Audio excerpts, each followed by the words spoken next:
So, I am Dr. Abhishek Ghosh, Assistant Professor of Pharmacology, Department of Pharmacology, College of Medicine and JNM Hospital, Kollani. So, in today's discussion, we shall briefly point out about the contraindications and the uses of the NSaid, that is a non-steroidal anti-inflammatory drug. Especially we focus on the aspirin and other commonly used NSaid. So let's discuss the contraindications first. So these are the questions which is very commonly asked in the theory as well as viva, and often it is not the just listing of the contraindications. Of course, it is asked why this is contraindicated, why this is NSaid is contraindicated in this condition or that condition. So let's discuss one by one. So contraindications first is peptic ulcer.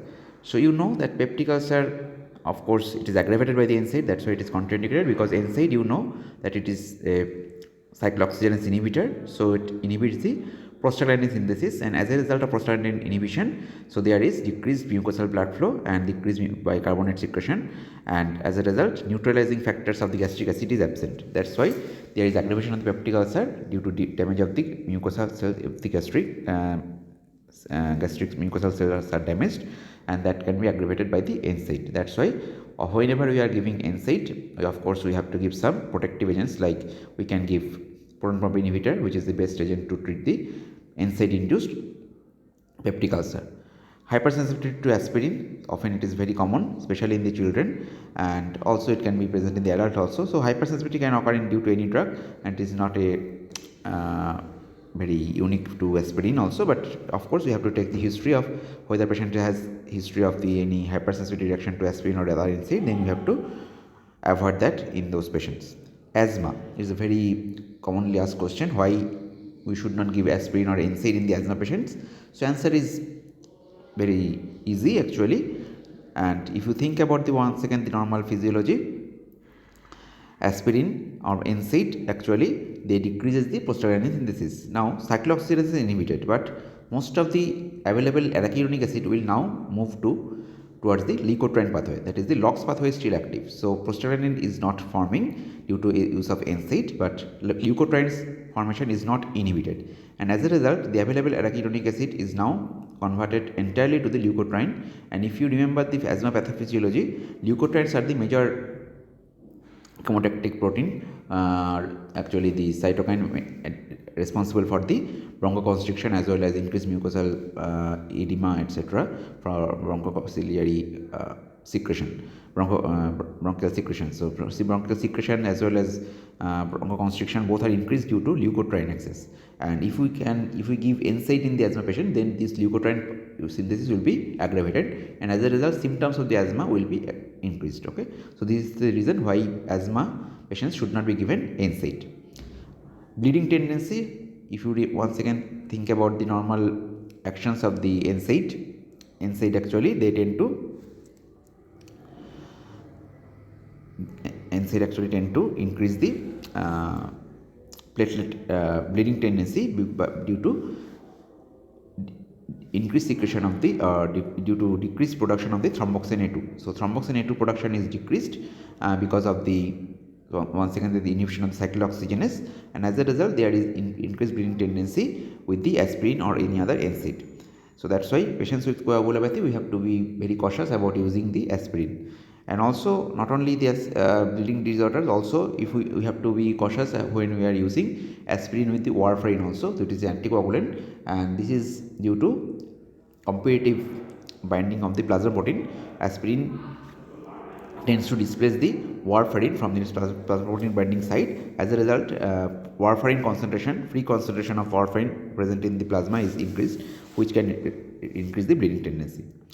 And children suffering from the chickenpox or influenza, there is another contraindications. Often it has been seen that if we give aspirin in such patients in viral fever due to chickenpox or influenza, then there is a tendency of developing the hepatic encephalopathy, which we call as Ray's syndrome, especially common in the children. So that's why it should be avoided unnecessarily. We should not give NSaid in the chickenpox or influenza patients, especially in the children. Chronic liver disease, aspirin or NSaid is contraindicated because once again, so if we think about actions of the aspirin or NSaid actually they tend to produce edema because of the decrease in the GFR. Because what does aspirin do or NSAID do? NSAID reduce the prostaglandin production in the kidney, and prostaglandin, you know that it is increasing the medullary blood flow. It improves the GFR. If prostaglandin production is decreased, mainly due to the COX-2 action. So remember that COX-2 is the enzyme responsible for the prostaglandin production in the kidney. So if COX-2 is blocked, then this GFR will be reduced, and as a result there will be further edema formation. And chronic liver disease patient also there is edema formation due to low plasma albumin. So as a result that edema can be aggravated due to NSAID use, and of course this NSAID metabolism is also hampered in the chronic liver disease, that's why it should be avoided. Congestive heart failure also similar reason, there is also edema formation, and NSAID will aggravate the edema, and of course NSAID is not so much cardio friendly. So congestive heart failure, heart is not pumping well to the other organs. So if you are giving NSAID, then also NSAID can increase the bleeding tendency. Also in some cases in high dose it can increase the thrombotic tendency also because of the additional inhibition of the prostacyclin production. And as a result of this imbalance between the bleeding and coagulation profile, there is tendency of further decreased blood flow and to the most of the organs. So in congestive heart failure, because of the risk of the edema and also due to risk of some abnormal coagulation, there is tendency of the thrombus formation in somewhere where blood is also already supplying being supplied less. So that can actually reduce the perfusion in many organs. Juvenile rheumatoid arthritis, there is also, if you give aspirin, there is also risk of the hepatic encephalopathy. Aspirin should be stopped 1 week before elective surgery, once again because of the excess bleeding risk. So if it is emergency surgery, then of course we have to do, but if it is elective surgery, then we have to stop aspirin or other NSAID at least 7 days before the surgery, because of the extra bleeding risk which is incurred by the aspirin. Because aspirin, by reducing the thromboxane A2 production, it reduces the platelet aggregation, and as a result of this inhibition of the platelet aggregation, there is increased bleeding tendency. And as you know that this platelet inhibition is irreversible. So at least when aspirin is given to its action remains at least for the 7 days, because unless new platelets are generated, then this platelet aggregation inhibition of the platelet aggregation effect persists. That's why aspirin should be stopped at least 7 days before elective surgery. In pregnancy, it is contraindicated, a reason I shall discuss just now, and it should be avoided by the breastfeeding mothers also. So why contraindicated in pregnancy? Because given during pregnancy, NSAID may cause low birth weight, NSAID can cause delayed or prolonged labor because of the decreased prostaglandin production, because prostaglandin, you know that it is actually helping in the uterine contraction, that action is inhibited by the NSAID. That's why prostaglandin induced uterine contraction is absent. That's why NSAID can cause delayed or prolonged labor. It can cause greater postpartum blood loss, once again due to inhibition of the thromboxane A2 production. There is inhibition of the platelet aggregation, so there is greater postpartum blood loss, and also there is premature closure of the ductus arteriosus, because you know prostaglandin actually maintains the ductus arteriosus patency, and prostaglandin inhibition by NSAID will prevent that. So there can be premature closure of the ductus arteriosus. Normally ductus arteriosus closes just after birth, but if we give NSAID before birth, then there can be premature closure of the ductus arteriosus that can be detrimental to the fetus. So due to these 4 reasons, low birth weight, delayed or prolonged labor, greater postpartum blood loss, and premature closure of the ductus arteriosus, NSAID should be, or aspirin should be contraindicated during pregnancy. Now what are the uses of aspirin? So let's discuss one by one. We know that it is a very good analgesic for headache, especially including the mild migraine, back pain, myalgia, joint pain, toothache, dysmenorrhea. Aspirin or NSAID can be a very good choice. It is effective in the intermediate dose, so 0.3 to 0.6 gram 6 to 8 hourly. This is the analgesic dose for the aspirin, but we prefer other NSAID for the especially in patients of the backache, myalgia, joint pain, etc. We generally give aceclofenac, diclofenac, etc. And for mild pain we can give paracetamol also. As antibiotic, it is effective in the fever of any origin. Dose is same as analgesia. However, paracetamol being safer is preferred. So paracetamol is the preferred analgesic, especially in these conditions, because of their more safety. Now, why aspirin we have to give? So there are 2 conditions where we have to give aspirin. One of them is acute rheumatic fever. No other NSAID is so much effective like aspirin. So aspirin is the first drug to be used in all cases of the rheumatic fever. and dose is higher. So this dose is much higher than their analgesic or antipyretic dose. And so dose is 4 to 5 gram per day or 75 to 100 milligram per kg per day in divided doses, produce marked symptomatic relief in 1 to 3 days. Then we have to reduce the dose gradually after symptoms are controlled. So dose reduction is done after 4 to 7 days, and maintenance doses 50 milligram per kg per day are continued for the 2 to 3 weeks or till signs of active disease like raised ESR or raised CRP persist. So until patients are asymptomatic and inflammatory markers are subsided, we have to give the continue the aspirin, and that can continue up to 2 to 3 weeks in higher dose, but gradually dose is tapered, and withdrawal should be gradual over the next 2 weeks. But it produces the relief from the, it provides relief from the pain only, and pain and inflammation around the joint, but the nodules, cardiac complications, valvular defects, chorea, these are also the features of the rheumatic fever. These are not reversed by the aspirin. So duration of the disease are also not altered by it, but it provides the excellent symptomatic relief. That's why aspirin should be given in all cases of the symptomatic acute rheumatic fever. Rheumatoid arthritis also, it can be used. Aspirin here is used in higher dose, 3 to 5 gram per day, effective in most cases. It produces relief of the pain, swelling, and as well as morning stiffness. But once again, the progression of the disease process is not affected. So both rheumatic fever as well as rheumatoid arthritis, pathophysiology of disease is not altered, but it provides symptomatic relief, reduces the inflammation and the pain. And as rheumatoid arthritis is also a disease where lifelong medication is needed, so we normally prefer safer analgesics like paracetamol can be given, because aspirin is given for the short term when there is severe pain and inflammation. Osteoarthritis also, it affords symptomatic relief only, but paracetamol is the first choice analgesic for most cases. So I mentioned two uses where of aspirin, where I mentioned one uses till now where aspirin have to be given. One is acute rheumatic fever, and second is this point, post-myocardial infarction. So as antiplatelet drug, aspirin in low dose it should be used. So it inhibits the platelet aggregation. Aspirin lowers the incidence of the reinfarction. So whenever patient is suffering from the infarction, or in ischemic heart disease patient after suffering from the acute angina, we have to give some drugs which can prevent further attack of those acute angina or the infarction. And aspirin is the mainstay of therapy in such patients, because thromboxane A2 synthesis in platelet is inhibited by low dose of aspirin, and we can have antiplatelet action by inhibiting the thromboxane A2 production by the aspirin. And here very low dose is used. So this question is asked, why low dose aspirin is used in the patients of the ischemic heart disease or after myocardial infarction. So answer is that in low dose only it reduces the thromboxane A2 production. In high dose it is not effective, or that means the normal analgesic dose or antipyretic dose or dose used in the rheumatic fever. In that high dose, it also additionally inhibits the prostacyclin production. And if you think about that coagulation and bleeding balance, so if we inhibit the thromboxane A2 production, then there is more chance of the bleeding. But this is actually beneficial or protective in the patients of the ischemic heart disease, because in those patients there is platelet tend to be aggregated more. That's why we need to inhibit the platelet aggregation in such patients, and that can be produced by inhibition of the thromboxane A2 only.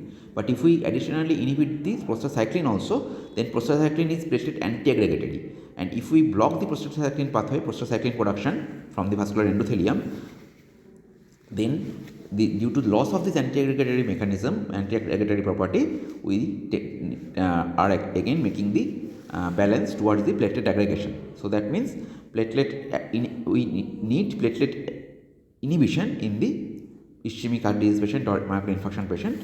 So that's why only low dose aspirin is used, which will inhibit the thromboxane A2 production only, but will not hamper the prostacyclin production, because prostacyclin production, if it is inhibited, then there is tendency of platelet aggregation effect, because prostacyclin is anti-aggregatory. Its loss of its production means platelet tend to aggregate more, and that can be detrimental to the patients of the ischemic heart disease or myocardial infarction. Okay. So high dose can reverse the beneficial effects by concurrently inhibiting the PGI2, that is the prostacyclin, which is anti-aggregatory and vasodilatory synthesis in the vessel wall. So aspirin's low dose is 75 to 150 mg per day, is routinely prescribed to post-infarct patient, also used in the primary prophylaxis, that means patients of the ischemic heart disease it can be used, and also in high risk of patients it can be used. It reduces the transient ischemic attacks and also lowers the incidence of the stroke in such patients. So not only in the heart, also Aspirin improves the blood flow in the cerebral blood vessel also, because they inhibit the platelet aggregation, and patients suffering from the transient ischemic attack, this aspirin can be used to lower the incidence of the stroke. So these are the two conditions, post-viral infection and acute rheumatic fever, where we have to use aspirin. In acute infection or ischemic heart disease patient or transient ischemic attack, we have to give aspirin in low dose, but in acute rheumatic fever we have to give in very high dose. But in these two situations, aspirin are indispensable. That means we have to use aspirin. No other NSAID will be effective here. And what are the other uses of the NSAID? Familial chronic polyposis. Aspirin and other NSAIDs suppress the polyp formation, and that can afford symptomatic relief. It can prevent the colon cancer. Incidence of the colon cancer among the regular aspirin users is much lower, especially in such patients of the familial chronic polyposis. So colonic tumors express large quantities of this COX-2, which can be inhibited. And also it prevents the flushing after nicotinic acid injection. So nicotinic acid, once it was used to improve the HDL concentration in patients of dyslipidemia, but nowadays its use has been decreased. But if it is used, nicotinic acid can cause flushing because of the excess prostaglandin production, which is due to PGD2 release in the skin, and that can be inhibited by the aspirin, because aspirin inhibits the prostaglandin pathway. So these are the uses of the aspirin and contraindications of where we should avoid the aspirin. And let's discuss the drug introductions, which is very commonly asked in the question, why this drug should not be given with NSAID, what is the problem. So it can be divided into pharmacodynamic and pharmacokinetic. So diuretics, there is decrease in the diuresis, because I have mentioned that aspirin or NSAID, they inhibit the GFR by decreasing the metabolic blood flow. Thus there is inhibition of the urine excretion. So diuretics action is also inhibited by the NSAID. Beta blocker, there is decreased antihypertensive effect. So beta blocker AC inhibitor, the beta blocker AC inhibitor produces the antihypertensive effect by blocking the RAS, and the renin-angiotensin system is blocked. But here NSAID, by decreasing the prostaglandin release, there is increase in the RAS effect. So that's why there is actually, once again, by reducing the effect of the prostaglandin, they actually are inhibiting the fluid and water, salt. They inhibit this salt and water excretion. So there is more chance of salt and water retention due to NSAID. That's why antihypertensive effect of the beta blocker and AC inhibitor are lost if we concurrently give NSAID. Anticoagulants, there is more risk of the GI bleed, and sulfonylurea, there is more risk of the hypoglycemia. Alcohol, there is more risk of the GI bleed. Cyclosporine, there is more risk of the nephrotoxicity, because itself NSAID is nephrotoxic, so should not be given in the renal failure patient. Corticosteroid also, there is increased risk of GI bleed because of the decrease in the prostaglandin pathway. So corticosteroid additionally inhibit the prostaglandin pathway. NSAID also inhibit the prostaglandin pathway. So if we are both using concurrently, then there is severe decrease in the prostaglandin in the stomach, and that's, as a result, there is more damage to the gastric mucosa can occur.